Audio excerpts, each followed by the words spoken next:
No. Yeah.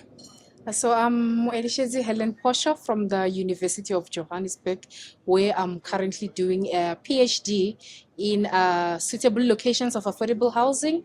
I am also an assistant lecturer within the University of Johannesburg. So today my presentation was basically focusing on how women perceive the urban safety within the city of Johannesburg. And my reason for wanting to look into this study, focusing more into women, was more of from my own experience, whereby I happen to be employed in another company that I had to navigate the city of Johannesburg for 2 years, and it did not feel comfortable.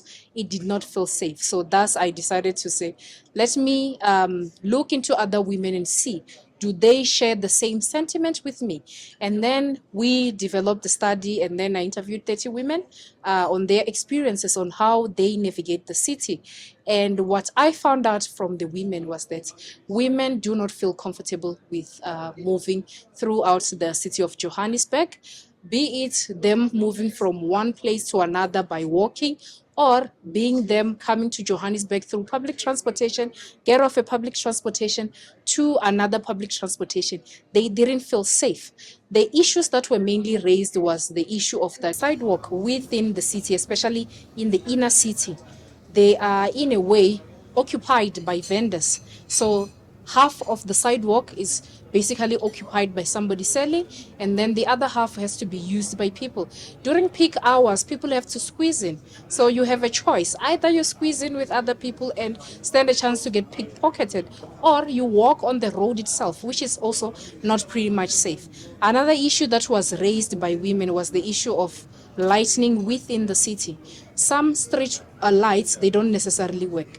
That's making it makes it unsafe for a woman to want to walk, especially within the night, because you'd want to go to places, you want to go and buy your dinner somewhere, but you can't because the place is dark and you fear for your own safety. So those were some of the concerns that women have raised. And going through the study and looking into what can the government do, the first recommendation will be in the transportation sector. We do not have a lot of females. Can we have maybe a little balanced approach in the transportation sector, whereby we have female drivers? Let's give them incentives for them to become drivers if they have to. If they don't have to, can we also find women working in designing policies? Because from the study that I've read in 2020, they said only 8% of the transportation sector, the jobs within the transportation sectors were occupied by females. Then what happens to the 92%? We need to have females, in those positions, because as a female, I will probably most likely understand what another female would understand. So also another recommendation will be, can we create safe spaces within the city? What do I mean by safe spaces? Already there are interventions whereby we have the security patrolling the cities, but can we see more of those within the cities?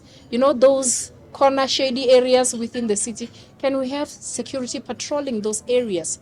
Because some instances is you can easily get mugged within a city whilst people are looking. They're like, it's not my problem, and the next person is like, it's not my problem. So if we have those people patrolling, it's easy. I could easily scream, and then the patrollers, because that is their role, that is their job, they can easily come and assist me. Let's create spaces, parks. We have parks in Johannesburg, but they're not functional. Currently, they are being used by people who are, under the influence of substance, drugs, people who are doing nyaube and stuff. Can we make sure that those parks are clean?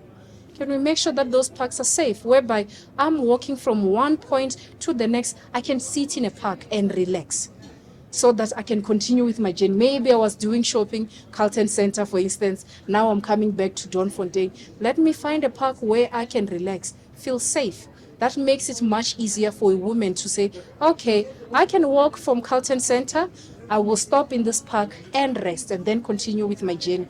Either than instead of a woman saying, okay, Carlton Center is too far for me because I'm going to have to walk all the way from there to my place without stopping, because there's no space where I can actually stop. So there is a lot that can be done in terms of the government and intervention policies.